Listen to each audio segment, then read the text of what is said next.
Bulan Muharram ini sering dimaknai bulan yang angker, bulan yang gawat, bulan yang bawa sial. Makanya sebagian orang Jawa yang masih memegang prinsip-prinsip kejawen itu, ketika sudah masuk bulan Muharram, mereka off sementara waktu selama sebulan itu.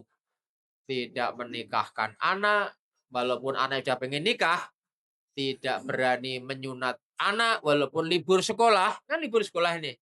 Enggak berani, Pak. Tidak berani pindah rumah, walaupun sudah dipenelengi mertua. Anak itu ikut mertua udah lama betul, udah punya rumah, nggak boleh pindah.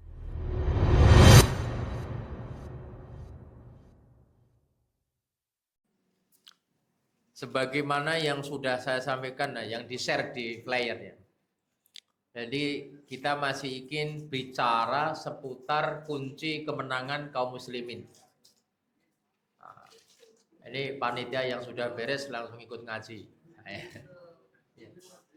Jadi kita akan bicara tentang kunci kemenangan kaum muslimin. Kenapa sih ini sangat perlu disegarkan? Karena kalau kita mau jujur sekarang ini kondisi umat Islam itu secara kualitatif atau kualitas itu kita sedang termarginalkan, bahasa kerennya, sedang terpinggirkan. Jadi yang menguasai dunia ini sekarang bukan kaum muslimin, meskipun secara penambahan jumlah itu kita mengalami penambahan. Bahkan kaum muslimin sekarang ini sudah hampir 2,4 miliar. Ya. Dikurangi yang para syuhada yang di Palestina itu. Tapi data yang sering kita dengar itu 2,4 miliar. Dari 8 miliar penduduk manusia hari ini. Jadi seperberapanya itu. Lumayanlah itu. Nah, sekarang ini Bapak sekalian, masih dalam suasana tahun baru Islam. Coba mari kita mengintip, mencari sisi-sisi positif dari kemenangan kaum muslimin. Terus nanti kita contoh. Kunci kemenangan kaum muslimin itu ada 3. Di dalam Quran surat At-Taubah ayat yang ke-20. Jadi kalau pengen menang, kita ini ada 3 Bapak Ibu. Yaitu iman, hijrah, jihad.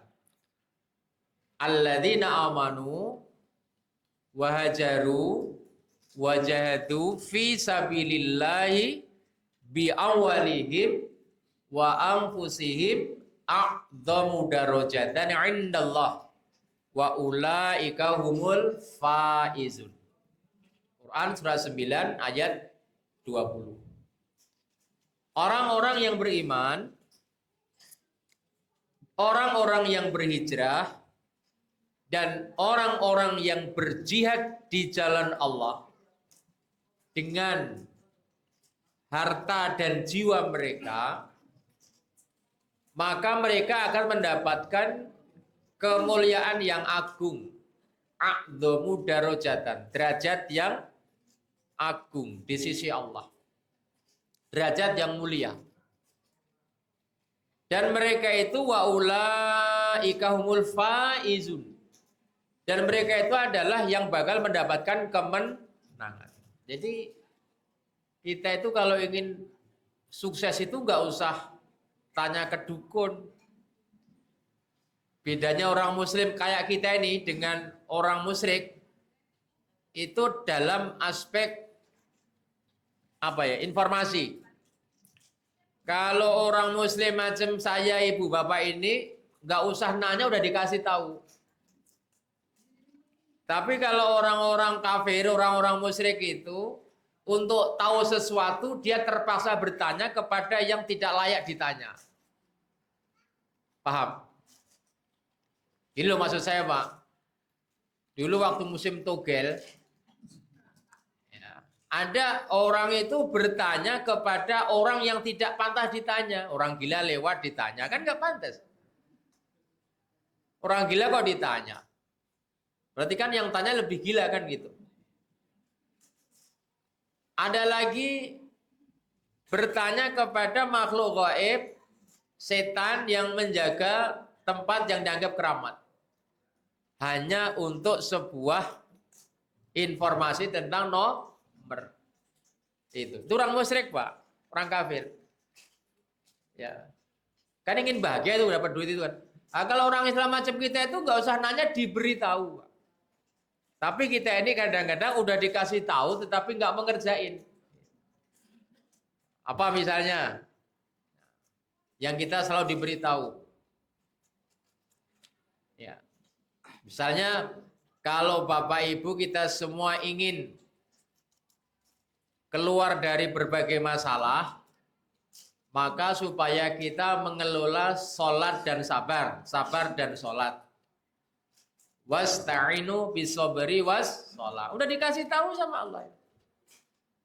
Jadi kalau ada orang Islam kok penuh masalah, itu sebetulnya karena apa ya?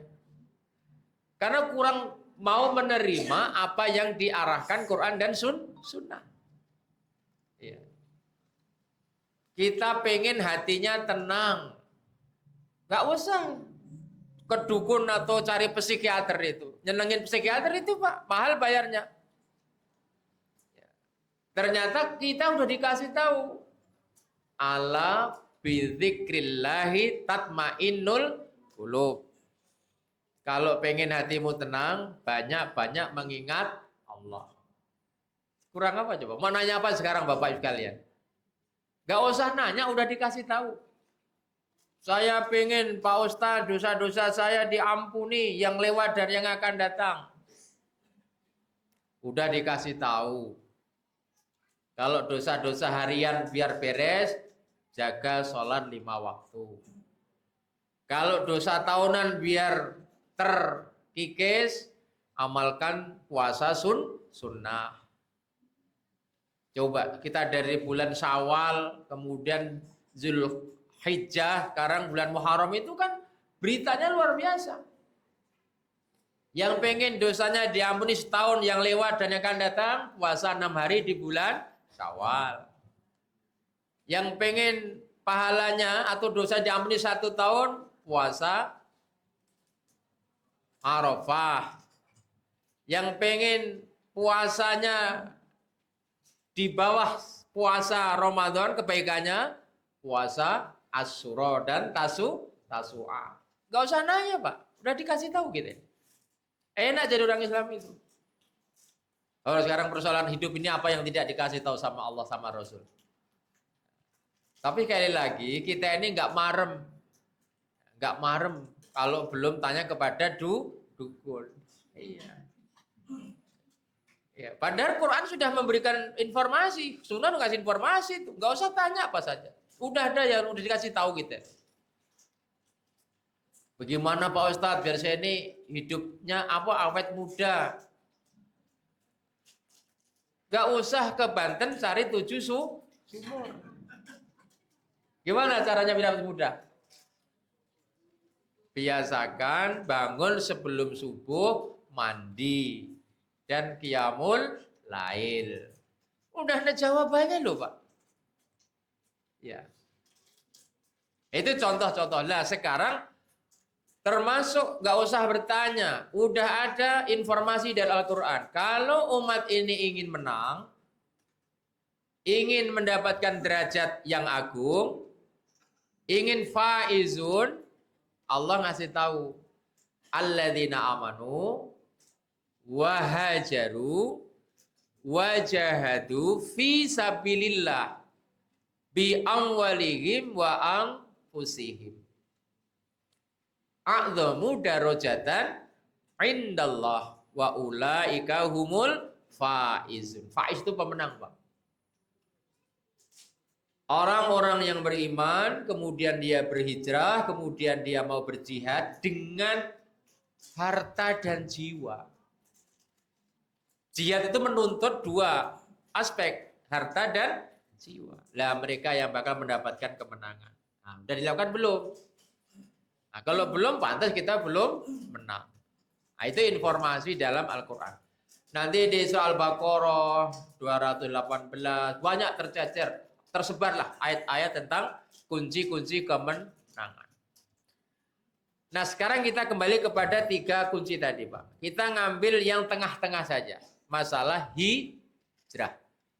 Yang punya kaitan erat dengan datangnya tahun baru Islam 1448 Hijriah.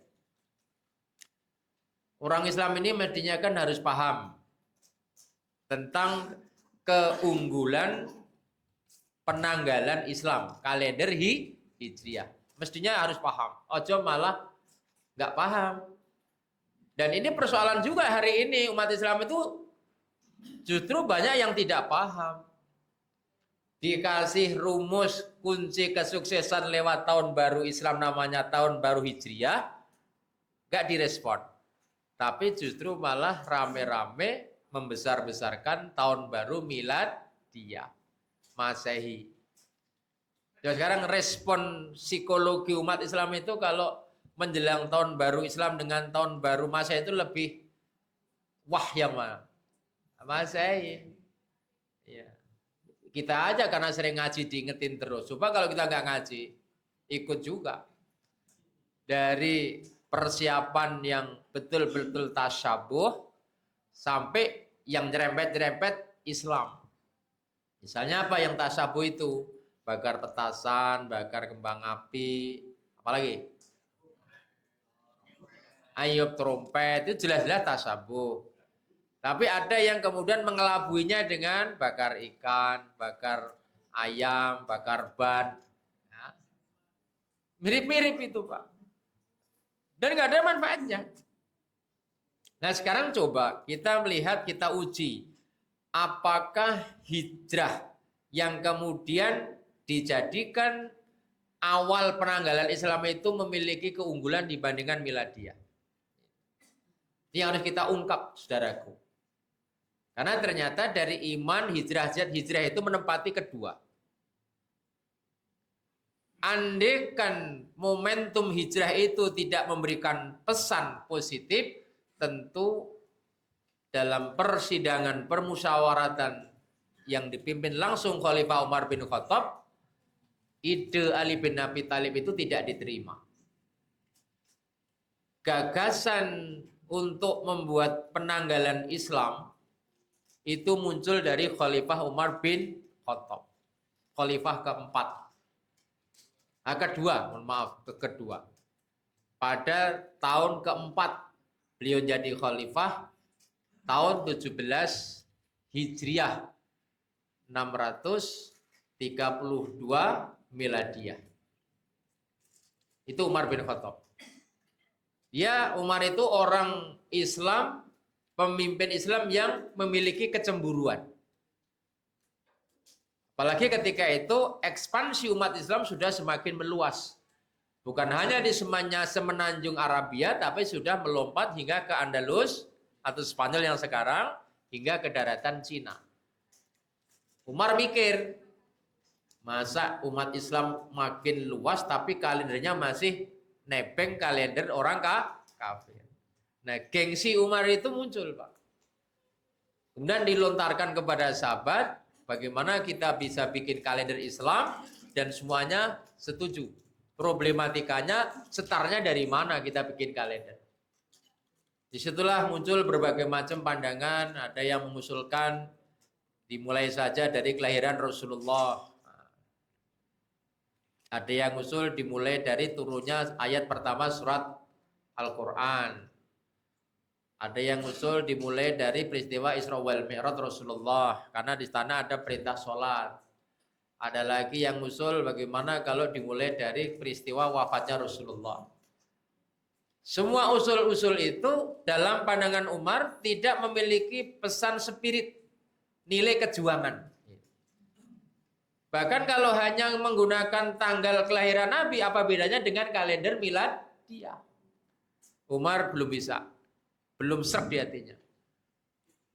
Umar masih ingin coba peras lagi kepala kita, otak kita.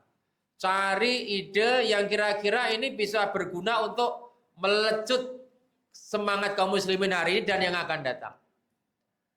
Nah, di saat mereka sedang kuat berpikir itu, Sayyidina Ali, orang yang sangat kenal betul dengan gaya hidup Rasulullah, sangat apal betul dengan Al-Quran, bahkan titik komanya apal betul Quran itu. Sampai Nabi pernah bilang, kalau Anda ingin tahu Quran berjalan, maka Ali itulah Quran berjalan. Saking dalamnya ilmunya, Pak. Bagaimana tidak, dari umur 7 tahun sudah kindal-kindil dengan Rasulullah. Maka Ali, orang yang alim itu, kemudian berdiri dan menyampaikan pandangan tanpa mengurangi rasa hormat atas pandangan-pandangan terdahulu. Saya pun juga punya ide, bagaimana kalau penanggalan Islam itu dimulai dari hijrahnya Rasulullah. Tentu para sahabat yang mendengar merasa aneh dan ingin menegaskan apa sebetulnya argumentasi Ali kenapa kok memilih hijrah sebagai tonggak penanggalan Islam. Maka Ali kemudian menyitir ayat-ayat tadi. Ada 3 kekuatan inti umat Islam yang kalau ini dikombinasikan, dibangun, digerakkan, maka pasti menang umat Islam itu. Baik dalam skup kecil maupun dalam skup luas. Yaitu perpaduan iman, hijrah, dan jihad. Kemudian Ali sampaikan ayat-ayat tentang itu. Maka begitu Ali selesai memberikan pandangan, Umar bin Khattab tanpa koreksi terima. Dan kita akan membuat kalender Islam dari peristiwa hijrah. Itu sejarahnya. Ya. Persoalannya sekarang kita masuk lagi. Kita mundur. Lah hijrahnya Nabi itu memberi pesan apa? Nah, itu kan gitu. Hijrahnya Nabi itu manfaatnya apa? Apa yang dikerjakan Nabi dari Mekah ke Madinah itu? Kenapa kok sampai kita jadikan awal penanggalan tahun Islam? Bapak Ibu, kita bicara sejarah ya. Jadi ketika dakwah Nabi di Mekah itu dipandang sudah sangat berat tantangannya. Udah dicaci maki, diintimidasi, difitnah, bahkan puncaknya pada rencana pembunuhan Rasulullah. Maka kemudian Nabi pada malam-malam itu menyelinap dari rumahnya ditemani Abu Bakar untuk meninggalkan Mekah. Ingin hijrah ke Madinah, menyusul sahabat-sahabat yang sudah lebih dulu berangkat. Kisahnya seperti itu. Kemudian terjadi peristiwa dalam pengejaran itu, bahkan disayembarakan siapa yang bisa menangkap Muhammad baik hidup maupun mati akan mendapatkan balasan sekian misalnya. Kira-kira kayak KDM kemarin lah bikin woro-woro siapa yang bisa menangkap Taufik Hidayat akan mendapatkan 250 juta. Enggak lama malam ngomong sore udah ketangkep. Cepet Pak ya kalau dikasih gitu ya. Tapi kalau nggak dikasih gitu udah laporan sampai capek nggak ketangkap malingnya. Sono kalau di sini ketangkap semua. Ya. Nah ternyata ada gitu juga. Rasulullah Shallallahu Alaihi Wasallam itu pernah disayembarakan.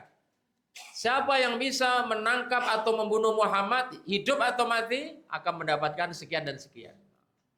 Tapi karena memang Nabi itu dalam lindungan Allah, terjadilah kisah yang menarik ketika Nabi harus bersembunyi di Gua Tur itu. Kemudian Allah mendatangkan makhluknya, si laba-laba dengan jaring-jaring rumahnya yang asik itu menutup pintu gua. Padahal di dalam gua ada 2 orang yang sedang dicari-cari itu, bahkan disayembarakan itu. Dan orang-orang kafir Quraisy yang sedang berlomba untuk mendapatkan riwayat itu sudah di depan pintu gua, tapi pikiran mereka dilemahkan dengan logika mereka. Gak mungkin Muhammad masuk ke gua ini. Kalau masuk tentu sarang laba-laba ini hancur. Begitu cara Allah.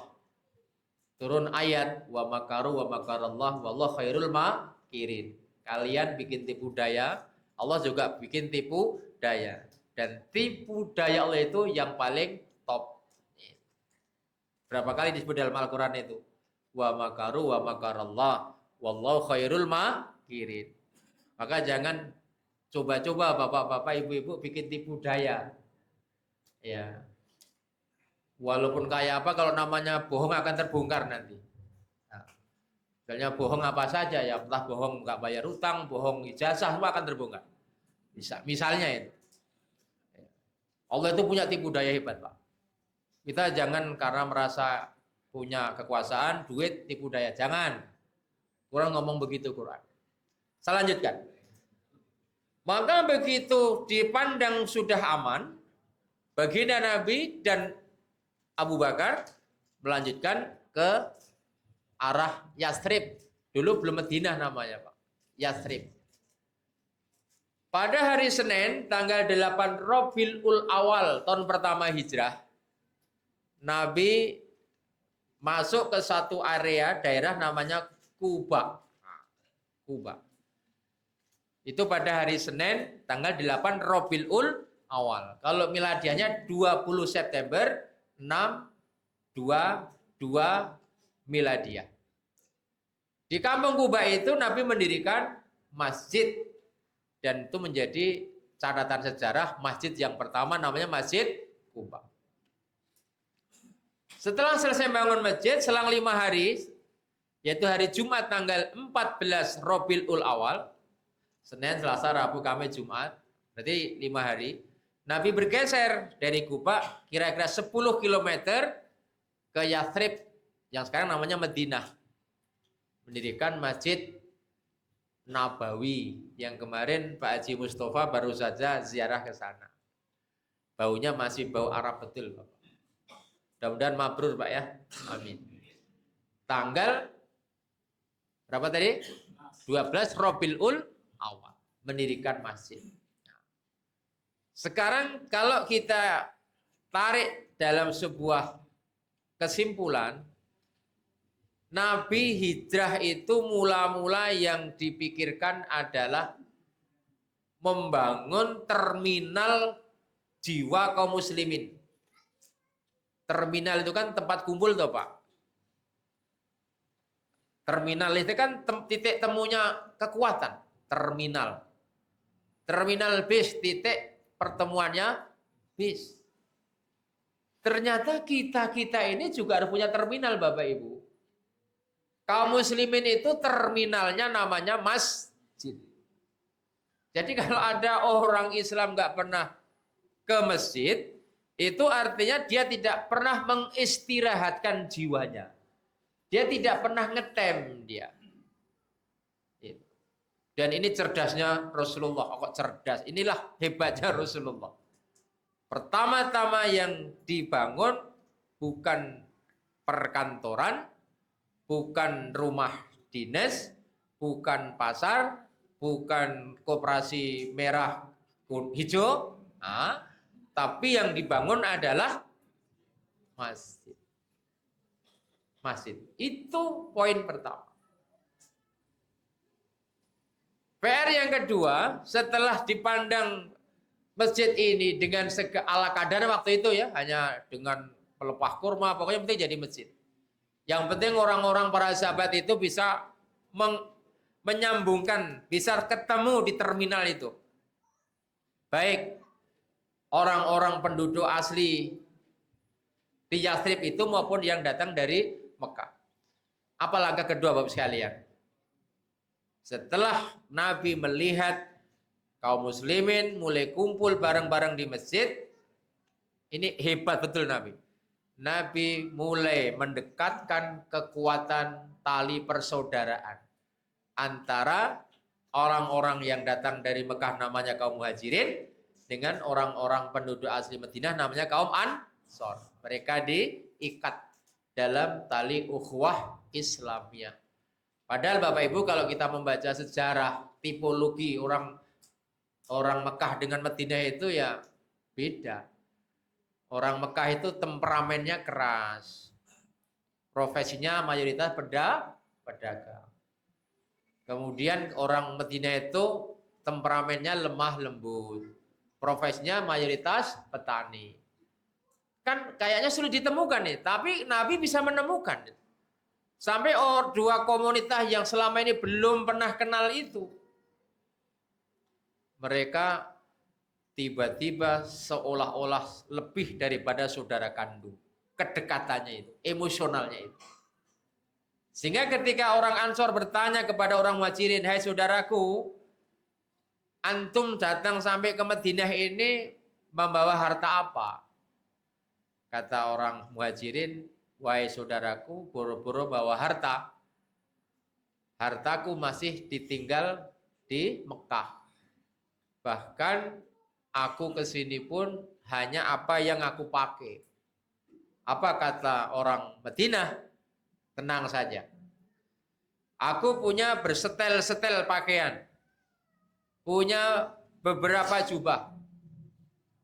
Aku punya 20, kamu ambil 10, aku yang 10. Coba Pak, kedekatannya itu.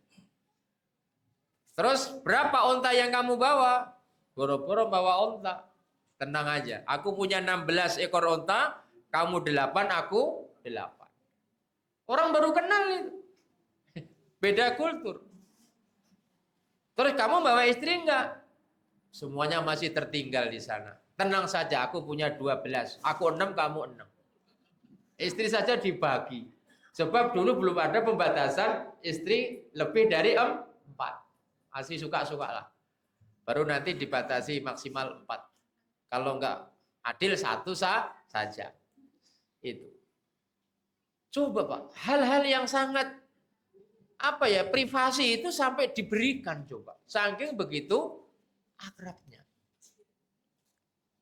Yang ketiga, ketika masjid sudah diberdayakan, orang Islam sudah bersatu, nah baru Nabi memproklamirkan berdirinya negara Islam yang pertama, namanya Madinatul Munawwarah.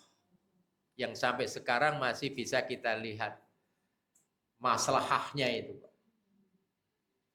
3 inilah yang kemudian kalau kita alihkan bahasanya Bapak sekalian, Nabi itu sukses membangun umat karena pertama yang dilakukan Nabi iqamatus sya'aril Islam namanya. Menegakkan syiar Islam.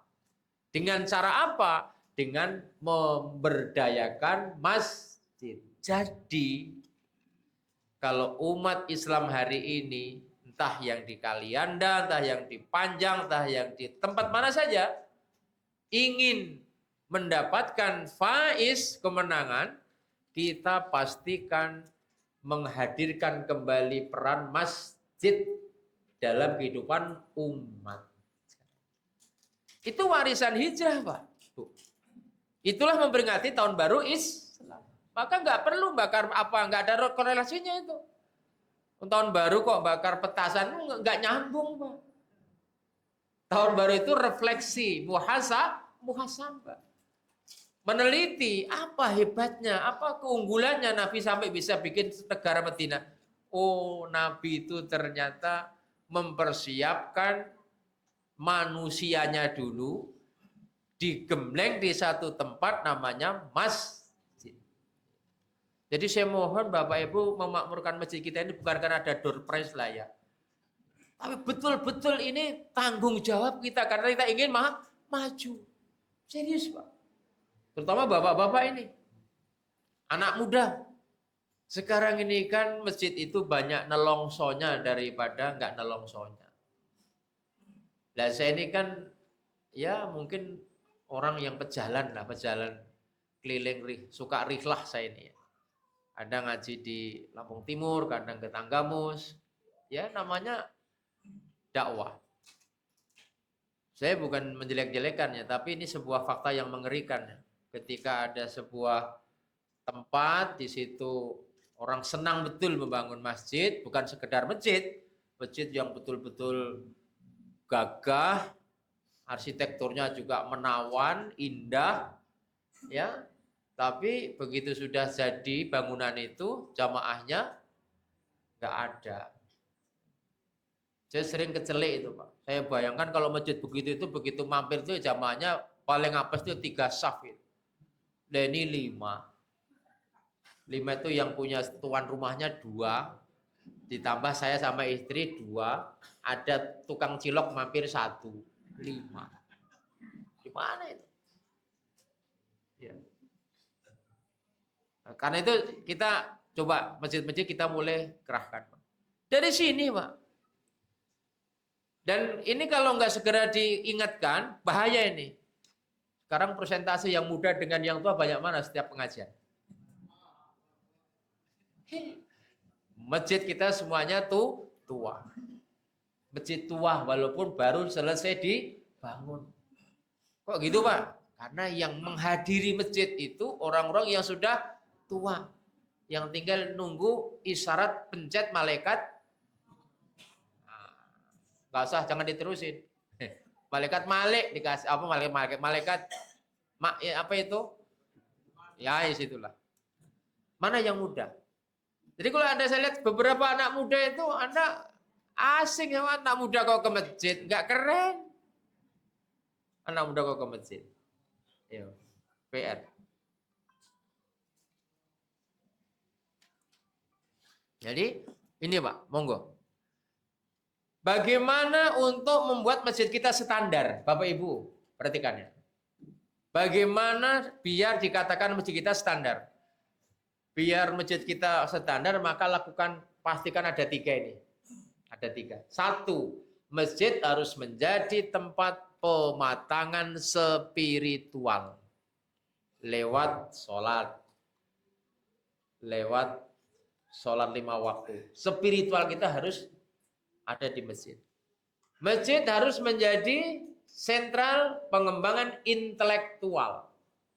Ngaji. Ini fungsi masjid, Pak, ngaji. Yang terakhir, masjid harus bisa menjadi pengembangan nilai sosial. Nurul Yakin saya kira sudah mulailah mencoba. Spiritualnya ya kita jaga sholat 5 waktunya, intelektualnya saya lihat setiap malam Sabtu kajian, sosialnya ada sedekah, ada pelayanan kesehatan. Bagaimana masjid yang lain? Bagaimana Nurul Iman, bagaimana Nurul Fuad, bagaimana Nurul Takwa, kan banyak Nurul nih. Ya. Termasuk yang nggak pakai Nurul. Ya. Ini masjid Nurul Takwa. Namanya Takwa. Tapi spiritualnya zong, nuansa intelektualnya zong, sosialnya zong. Nah, ini PR kita. Pengen maju umat Islam, kita curi sejarah hijrah. Ternyata Nabi iqamatus sya'aril Islam, menegakkan syiar-syiar Islam lewat masjid. Dan masjid harus memberikan 3 pesan: spiritual, intelektual, dan sosial. Jangan ada masjid kasnya ratusan juta, tetapi di sebelah kanan atau kiri masjid ada nenek-nenek kelisir nggak makan, Pak. Banyak. Wah, itu salah, Pak. Salah. Monggo sekarang amanah infak sedekah dari para kaum muslimin itu diarahkan ke tepat sasaran. Maka program pembebasan rentenir itu, Pak Haji, jempolan tuh. Ya, jadi bagaimana masjid bisa memutus mata rantai orang-orang yang masih terlilit riba. Keren itu. Bisa menjadi masjid model itu. Ketika yang lain, masjid itu dibangun bermewah-mewah, bermegah-megah, saldo tiap hari bertambah ratusan juta, tapi hanya untuk laporan tiap hari Jumat. Untuk apa, Pak? Uang banyak-banyak kalau tidak untuk ngurusi umat. Anda nanti akan ditanya loh sama malaikat. Ya. Dan yang sedekah tentu tidak ingin seperti itu kan ya? Karena dia ingin mendapatkan harapan mengalirnya pahala. Tuh, monggo masjidnya kita, ini hijrah tahun baru Islam nih. Kita genjot masjid kita. Kalau sekarang Nurul Yakin sudah berubah dari ngaji 5 orang menjadi 2, sekarang udah insya Allah 200 lah. Kurang ya berapa? Alhamdulillah ini hampir penuh ini, Pak. Lah yang kedua, setelah iqamatu syaril Islam, yang Nabi lakukan muakhah Islamiyah, membangun ukhuwah Islamiyah. Gak akan pernah menang kaum muslimin ini kalau bercerai-berai. Udahlah. Walaupun jumlah kita mungkin mayoritas, tapi kalau semangat ukhuwahnya lemah, bahkan kita selalu membangun kecurigaan, perselisihan, kayaknya nggak bisa menang kita. Dan ini dibuktikan dengan fakta kasus genosida di Palestina itu yang hampir menghabiskan penduduk Palestina itu karena rentannya ukhuwah Islamnya sesama negara Muslim. Coba. Masa negara nggak jelas, negara ilegal, dia dapat itu nyerobot atau cuma diberi Inggris, padahal itu bukan tanahnya mereka. Lah kok bisa membantai pendutuan rumahnya itu. Sementara kanan kirinya negara-negara Muslim kaya raya, ya. Kok saudaranya tercapik-capik? Yang mana Islamnya? Karena nggak ada ukhuwah Islamnya. Masih beruntung hadirnya Iran. Nggak usah bicara Syiah, bicara tentang empati dulu. Iya, ini udah nggak ikut perang masih jelek-jelekin Iran, ini keterlaluan. Kalau saya masih bilang untung masih ada Iran yang dengan perwiranya, gagahnya menghadapi dua kekuatan besar seorang diri. Dia punya beberapa kawan juga dihajar. Andai kan nggak ada Iran, saya kira habislah Palestina itu nggak tersisa. Gitu. Nah, tugas kita hari ini dalam komunitas kecil misalnya di Panjang, di Bandar Lampung, di Kalianda, PR kita adalah lemahnya ukhuwah Islamiyah. Karena itu monggo Pak, Bu, kita nggak usah milih-milih, sepanjang Islam, Tuhannya ya masih Gusti Allah, Nabinya masih Rasulullah Muhammad Sallallahu Alaihi Wasallam, kitab sucinya masih Al-Quranul Karim, ya, sholatnya ya masih sama, kurang-kurang dikit, beda-beda dikit, nggak usah diributkan. Kita nanti tahu-tahu melongok kalau kita terlalu apa ya, eksklusif namanya. Eksklusif itu mengisolir diri. Nah, eksklusif itu nggak mau bergaul dengan sesama Muslim. Apa-apa kalau eksklusif itu sering sulit untuk bergaul. Kalau nggak percaya, ibu-ibu kalau ke Alfamaret, Indomaret, itu benda-benda yang eksklusif pasti ditaruh di belakang kasir kan, nggak ditaruh di luar sana kan. Kalau yang barang-barang murahan, sabun, odol di sana, ya. Oh, Royco tak sana. Tapi kalau yang rokok eksklusif pasti di belakang. Islam kita perlu, ukhuwah kita perlu digerakkan. Terakhir, apa yang dikerjakan Nabi setelah iqamatu syaril Islam, muakhah Islamiyah? Lah ini endingnya, ending, klimaksnya apa? I'lanud daulatil Islamiyah. Setelah Nabi yakin para sahabat sudah betul-betul militan karena dibentuk lewat masjid, gak ada lagi sekat antara pendatang dan yang didatangi, antara Muhajirin dan Ansor. Setelah mereka betul-betul solid, mereka sudah dalam satu saf yang rapat, Nabi memproklamirkan negara Islam. Dan itulah satu-satunya negara Islam yang pertama kali di saat dunia ketika itu sedang dikuasai dua negara adidaya. Apa itu? Romawi dan Persia. Tapi bapak-bapak kalau ngikutin sejarah, dua negara tangguh itu akhirnya luluh lantak. Siapa yang memporak-porandakan? Negara yang baru lahir, Madinah. Madinatul Munawwarah. Romawi tinggal cerita, Persia tinggal cerita.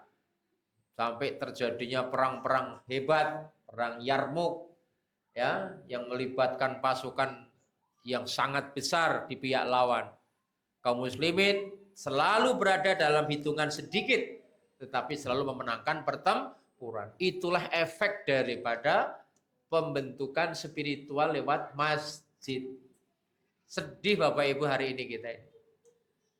Mentalitas umat Islam itu gak ada yang kurang tangguh, kalau bahasa Jawa rawani getih.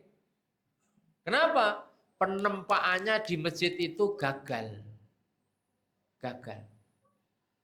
Makanya bagaimana para penggiat masjid itu, para DKM itu menghadirkan program-program yang bisa mencerahkan ya. Saya mohon maaf kalau masjid dipakai nyanyi-nyanyi, saya kira itu tidak bisa untuk menggerakkan potensi gerakan dakwah. Harus didesain yang bisa memicu semangat dakwah. Itu masjid kita. Sehingga dihargai orang, Pak. Wah, Islam itu hebat. Kalau sholat subuh 10 saf. Oh, artinya satu-satu mundur ke sana. 10 saf. Iya. Gimana caranya itu? Ini kita pikir bareng-bareng loh. Ya. Gimana caranya kita sholat subuh itu 10 saf. Ya. Bisa Pak, pertama itu ditaruh satu-satu ke sono ke belakang. Atau yang kedua masjidnya mulai disekat, dipersempit. Ya, cukup sini aja di baris itu 10 saf. Saudaraku yang dirahmati Allah, kemudian setelah kita bicara iman, hijrah, jihad, kemudian kita bicara hijrah dengan segala potensinya. Nah, sekarang kita bicara Muharram. Di bulan Muharram. Tapi ini panjang kalau ceritakan. Mau ada doorplay kan ya? Berarti cukup ya? Masih ada waktu Mas Toha? Ayo, nanti kalau ini kasih kode ya. Ya. Pokoknya hitung sendiri kira-kira berapa yang dibutuhkan. Batasan saya berapa, kasih kode. Ya. Karena semuanya juga penting Pak. Ya, ngaji penting, menggembirakan umat juga penting. Kalau perlu door prize-nya jangan itu saja, naikkan kelas dikit lah. Nah, kulkas atau apa? Ini minyak terus ya gimana? Biar naik kelas. Setuju kan Pak ya? Setuju ya ini. Iya. Kulkas atau apa, meja makan atau apalah itu, rak piring gitu. Sekarang kita bicara Muharram. Ibu-ibu, cara mempelajarinya tahun baru itu kan dari yang luar, yang besar dulu, dipersempit, kemudian intinya di Muharram. Yang disepakati sebagai penanggalan hijrah bulan pertama. Walaupun sebetulnya Nabi pertama datang ke Madinah itu bukan Muharram, tapi Rabiul Awal. Loh, kenapa kok Muharram yang dijadikan bulan pertama?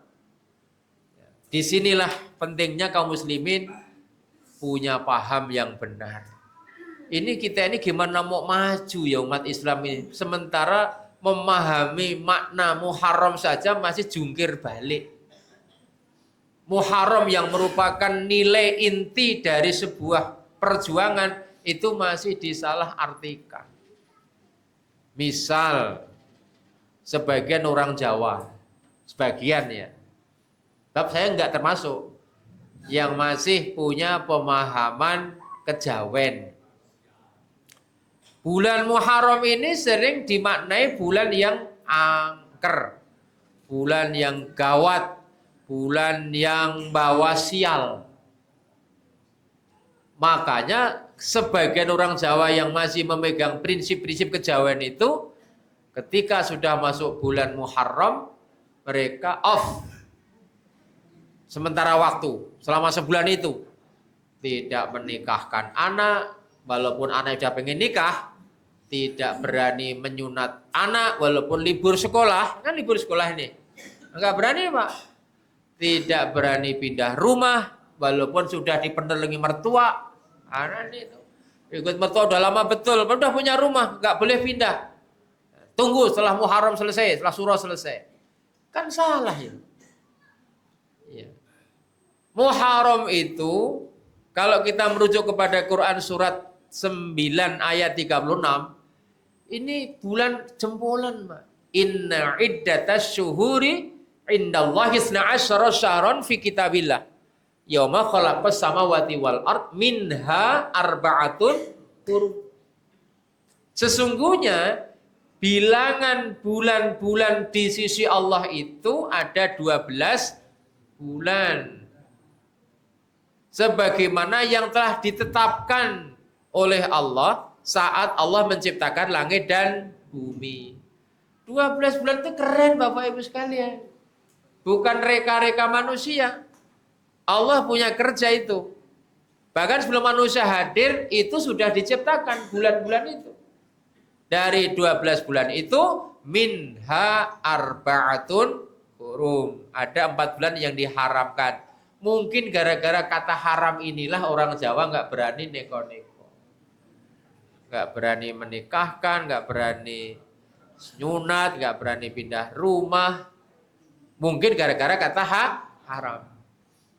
Padahal seluruh ulama, seluruh mufasir, para sahabat sepakat.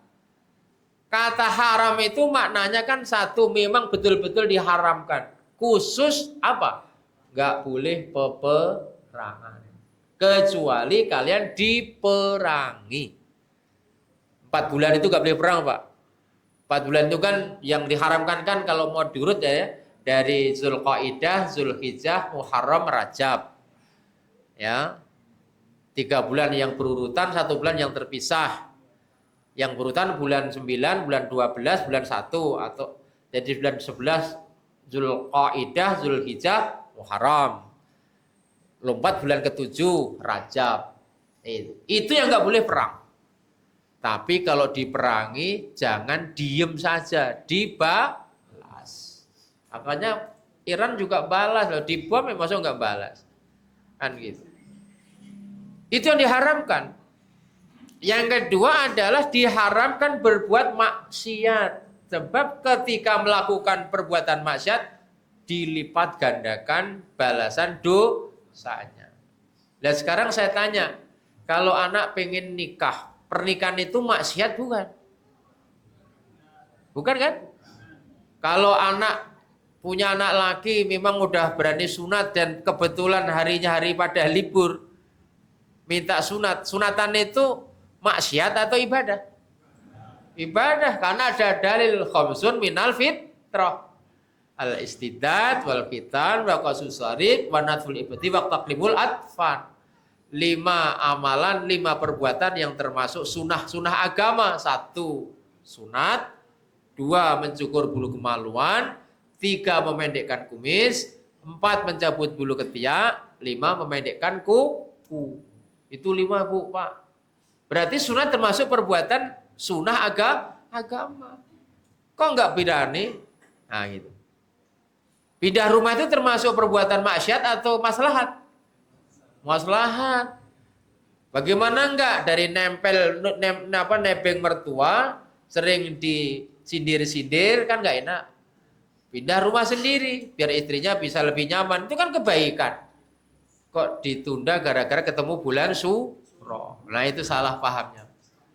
Nah, padahal Muharram itu bulan agung. Kata haram itu mulia. Maka Muharram sering dikatakan syahrullah. Syahrul itu bulan Allah, ya Allah. Bulannya Allah. Dan dalam tata gramatikal bahasa Arab, kalau ada satu kata diikuti lamul jalalah, itu berarti litasrif, untuk memuliakan. Ada satu kata nih, belakangnya kok ada kata jalalah, kata Allah. Berarti suatu dimuliakan. Litasrif. Ada kata baitun itu rumahan. Ya kayak rumah kita itu. Tapi begitu dikatih lamul jalallah, baitullah menjadi Ka'bah. Kemudian turunannya ke masjid. Maka masjid ini walaupun bentuknya pendek, sumpek, masih tetap mulia daripada rumah yang paling bagus di panjang ini. Karena baitullah.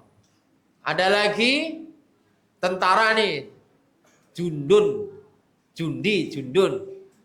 Ya. Ada tentara kafir. Tapi ditambah ada Allahnya, jundullah, tentara Allah. Beda lagi, Pak. Jadi tentara yang dimuliakan. Kalau menang dia bangga, kalau mati syahid. Ada lagi partai. Partai itu ada dua deh Pak. Namanya Hizbus Syaiton. Hizbun itu kan partai. Hizbus Syaiton. Dan ada Hizbullah. Partainya Allah. Berarti dimuliakan. Apalagi Saifullah. Saif itu pedang. Tidak semua pedang itu mulia. Tapi begitu kasih lamul jalal, Saifullah. Pedangnya Allah. Merujuk kepada Khalid bin Walid. Kecuali Saifuddin. Nah, yang orang Islam salah jadi pendeta. Itu salah nama Saifuddin. Nah, jadi Muharram itu syahrullah. Syah bulannya Allah. Lah bulan Allah kok malah disingkir itu bagaimana logikanya? Maka saya minta kepada yang Jawa-Jawa yang masih model ilmu katrok, nah ilmu kuno, dikoreksi Pak, udah ngaji kita ini. Kalau bisa menikahkan di bulan Muharram, sunatan bulan Muharram, pindah rumah bulan Muharram, itu termasuk bulan-bulan yang 3 selainnya itu. Jadi disinilah kesalahpahaman sebagian kaum muslimin di dalam menangkap makna daripada tahun baru Islam termasuk hijrah dan bulan Muharram. Ini bulan yang dimuliakan, saking mulianya Nabi sampai bersabda, an Abi Hurairah radhiyallahu anhu qala anna Nabiyya sallallahu alaihi wasallam afdhalus siyam ba'da syahri Ramadan siyamu fil Muharram fi syahril Muharram wa afdhalus shalah ba'dal fariidhah sholatul lail, rawahu Muslim. Apa kata Nabi? Seutama-utama puasa setelah puasa Ramadan adalah puasa di bulan Muharram. Apakah puasa Senin, puasa Kamis, puasa Bid, termasuk kemarin puasa Taswa dan puasa Asyura, tanggal 9 dan 10. Itu rankingnya di bawah Ramadan, Pak. Tapi kan belum semua kaum muslimin siap kan? Oh, dikasih setahun sekali puasa Tasua dan Asyura, lapar, kemarin barusan juga puasa. Nah ini. Dan kata Nabi, wa afdhalus shalah ba'dal fariidhah sholatul lail. Dan seutama-utama sholat setelah sholat wajib, yaitu sholat malam. Itu menggambarkan tentang nilai-nilai keutamaan. Bapak sekalian, mudah-mudahan dengan kita melakukan refleksi atau renungan sederhana ini, kita bisa betul-betul memaknai tahun baru Islam bukan sekedar mengingat pergisiran waktu, tetapi lebih dari itu, monggo kita semangati Pak, diri kita, keluarga kita, jamaah kita, masjid kita, sehingga nuansa Islam itu akan terpancar di mana-mana. Demikian, bila ada kata kalimat bahasa yang kurang berkenan saya mohon maaf, dan selamat tahun baru Hijriah 1448 Hijriah. Semoga kita semua lebih baik dari hari yang sudah kita tinggalkan. Saya akhiri, subhanakallahumma wa bihamdika asyhadu an la ilaha illa anta astaghfiruka wa atubu ilaik. Billahi taufiq wal hidayah. Assalamualaikum warahmatullahi wabarakatuh.